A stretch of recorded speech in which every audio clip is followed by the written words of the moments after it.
Then we had the return of Sugar Sean after another ankle travesty against Thomas Almeida. He looked good.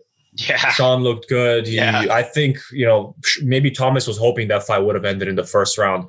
I didn't like that the first time when in the beginning was round one, I want to say, when O'Malley got him. He rocked Almeida. Almeida fell, and he just like starts walking. It's like, dude, like it was a good hit, but when he hit him, I wasn't thinking, oh shit, he's done. I was like, he didn't look done either. I was surprised. I'm like, dude, why are you walking away? Like, ref hasn't called it, and then he was kind of like, oh, what the hell? Goes and hits him again, and then he does it again the second time. Second time he hits him again, he goes down again, and he starts walking. He's like, really, dude? Like, and he comes in with that hammer. But yeah, it didn't end as quickly, but he took care of him pretty easily for 3 rounds. That went longer than I anticipated it would, to be honest. I figured he would have ended it sooner, but he got his work in, man. He took care of him. Oh, for sure, dude. But at the same time, props to Almeida, man, because after taking those kinds of hits, you're still going. That's not to be understated either. So I don't think it was necessarily. I don't think this was that. He wasn't doing anything though. He was just getting beat up, man. He wasn't. But the freaking reach on Sean O'Malley is so insane, dude. And Sean O'Malley, what I was enjoying was how he just constantly is switching southpaw orthodox. He's throwing these little weird, really weird feints. Yeah. His fighting style is very unique. The Tourette feints. Yeah, it's very unique to him. So I can imagine it's hard to get a gauge on, well, what the hell is this guy trying to do right now? And then being concerned about committing, because you need to get really close to this, especially if you're Thomas Almeida. You have to get way within his reach to be able to do something. And that's freaking dangerous, man, because he already put you on your butt once.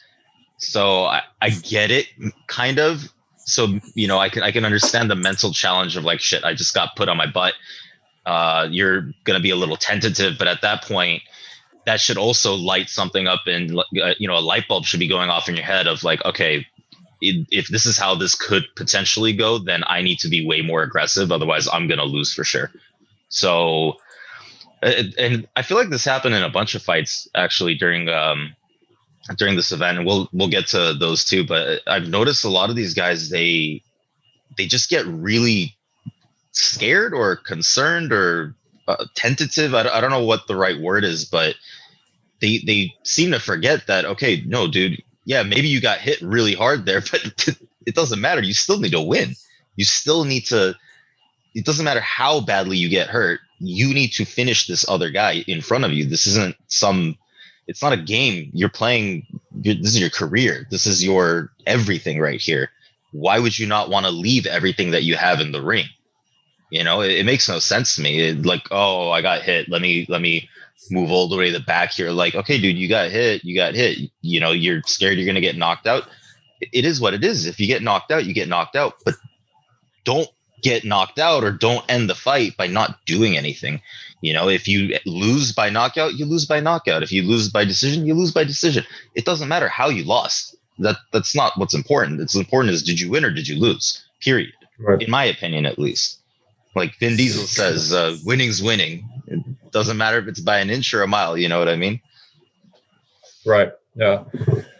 From here, I want to see an increase in competition for O'Malley.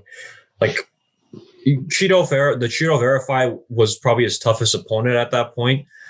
But let's give him something else, man. Like, give him a tougher opponent. Let's see what he can do against more quality competition, as opposed to, not a slight against Thomas, but that bantamweight division is already super stacked. Like that, guys that aren't even ranked yet that are really good.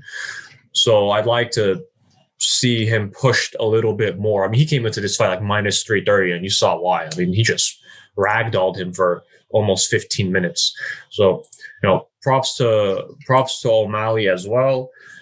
Hope to see him soon. He said he'd like to fight. I think he said at least once more. They were asking like, who do you want to fight next? When do you want to fight? He's like, I don't care who I want to fight. I don't care who I fight. And, I think he was like, he just wants to take some time. He has a new kid, his new baby as well. So we'll see. Hopefully we see him soon. Well, I can't remember when was that Cheeto Vera fight, but I don't think that much time went by. Did it? Let me see. I'm actually curious. Cheeto Vera versus Sean. They fought. Oh, it was August. So yeah, it was almost 8 months for him too. Yeah, so hopefully he could fight a little bit quicker. Granted, he got hurt that time, but still. And then prior to this, we had Gillian Robertson versus Miranda Maverick. I actually enjoyed this fight. Yeah, so did I. I thought Miranda was going to win, which she did. Just because, I don't know, man. I don't think Gillian Robertson's that good. Just the fights that I've seen, nothing about her impresses me too much. Except yesterday, she did impress me how after round one, I thought she lost round one pretty decisively, but then she comes back in round two. I thought she took round two. She did. But we had two judges score this card 30-27 for Maverick, and only one gave it 29-28. I thought it was 29-28, but like those two rounds that Miranda won, I thought it was very clear that she won them. So it wasn't like a 29-28 looks close, but it wasn't that close. But 30-27, I don't agree with. No, that wasn't a 30-27 fight, because I agree with you 100%. I think Robertson took round two. That was clear. You know, she showed takedown supremacy. She showed grappling supremacy in that round. What I thought was most impressive was how Maverick turned that around in round three. You know, we saw a lot of grappling happen in round three, and it was kind of interesting. I don't think Robertson expected that either. And what I loved was seeing her continue to try to take dominant position, and Maverick just shutting it down each and every single time. That was kind of impressive. Out the door, I thought Maverick was going to win as well. And once they actually started the fight, I felt that she just looked like she had better technique. She looked really tight. There wasn't really much wasted movement. Like sometimes we see a lot of these girl fights, and they look wobbly. They look kind of like I want to say penguins, because it's very strange. They're always kind of like floppy like this, and you didn't see any of that with Maverick. She's very planted on the ground. Every movement is just. She kind of reminded me of Luque a little bit, in that she's very technical with how she moves, where she's gonna go, what she's gonna do. So it was a no-brainer for me to take her as my pick. But I don't know, Robertson. I agree. I don't really think there's anything there. Maybe if she really practices the grappling, she can have a very dominant grappling game. But correct me if I'm wrong. These girls are in Shevchenko's division, right? I believe flyweights. Yeah, they are. Good luck. I mean, they're both young. They're both young. Miranda's younger. She's 23. I think Gillian was like 26, 27. They were both in their 20s, but Miranda's young. Like Miranda, you can see that she could do something. You know, she can get somewhere. Yeah. If she continues. You know, maybe once Valentina's retired or something. But yeah, I've seen. I feel like Gillian. It seems like Gillian Robertson's always fighting, or I just see her so much because her stupid Instagram pictures always pop up in my feed too. I just stick to that stuff, Gillian. I don't know, man. As you know, as bad as it might sound, I think you're better suited for that versus the ring. I'm not really saying it working in your favor for a ranked fighter. I don't know how she's still ranked. That performance is not what you should be showing. You know, like for a ranked fighter, you should be fighting the way Maverick fought, I think. And this is another one of those things where, like, if you get up there, I don't see you surviving against. Definitely not against Shevchenko. Definitely not against Andrade. Maybe Chukagian, but probably not there either. I mean, Calderwood is a beast too. I mean, I don't know, man. She fought 3 times last year, so that's why I felt. And they were in quick order. She fought June, October, December. That's why I feel like I'm always seeing Gillian Robertson in addition to her popping up on Instagram every time too. And her last 4 looks like she's 2-2. She's lost 2 in a row. She had won 2 in a row prior to that. I don't know why it feels like she's been losing forever for whatever reason. I don't know. I don't have any justification, but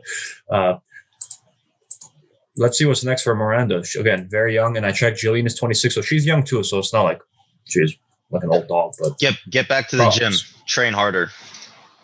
Yeah, or go back to the green screen and take some pictures or something. I don't know. We had leading off our main card a fight I was looking forward to, a fight that I was surprised by the result, and also a quick one again.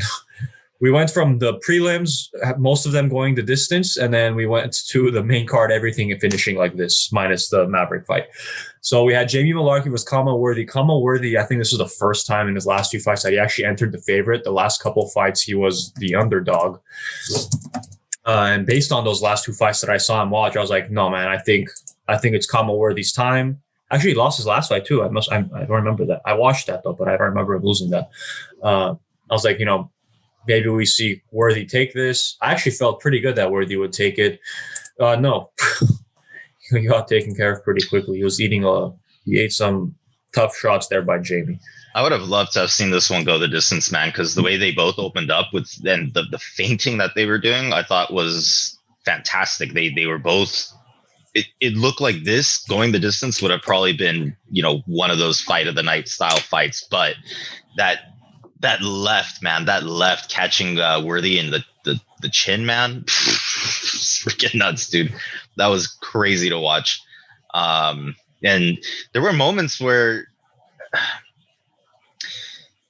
what I liked. Okay, let's rewind the tape a little bit. Mullarkey did exactly what you're supposed to do when you knock a guy down. He jumped on it. He pounced. There was no, let me turn around and just start walking this other direction. No. Don't do that, dude. You hit him. He's on the floor. You need to pounce. Immediately pounce. And that's what he did. He got that finish. If Sean O'Malley had done that, he would have gotten that round 1 finish as well. So this kind of just goes to show, like, the difference between somebody who's trying to be a showman and somebody who's just, trying to actually, like, hey, dude, I want to murder this guy. That's the difference, And Sean O'Malley, sorry, I know I'm rewinding the tape here, but Sean O'Malley even pointed that out, where he's like, what did he say? Because they asked him, why didn't you finish him? You had him down. He's like, oh, I got to put on a show, this and this and that. Well, yeah. Like, that wouldn't have been entertaining. I don't know what to tell you, man. I think he was. I know what you're talking about too. I think he was kind of getting it. Like, I didn't want it to end like me doing a ground and pound. I don't know, but yeah, he's. That's why you see him doing all this flashy stuff. Like, in addition to it, probably Like, it was kind of weird to me because I'm watching. I'm like, but dude, you're like faking back. Like, I don't. Like, I'm thinking, okay, if I'm your opponent, that one I looking back. That one I can explain to you. It's because that's what he's doing every time he goes for a spinning back kick. So whenever he does that, it's supposed to be like a fake for the spinning. Yeah. Okay. So whenever he does that, that's the feint for the spinning back kick. Because he does do that fairly frequently. Yes. So that makes sense. Yeah. Sorry, right, well, I know I segued us. So, but yeah, good on Mullarkey, man. And yeah, I mean, there wasn't really much else to discuss on that fight. It was a quick bang. They need to get Worthy. They need to get him, cleared, and then immediately throw him right back into fighting, because I don't feel like we got to see what he could potentially do, dude. It's kind of unfortunate because that fight, I feel, would have been awesome going 3 rounds.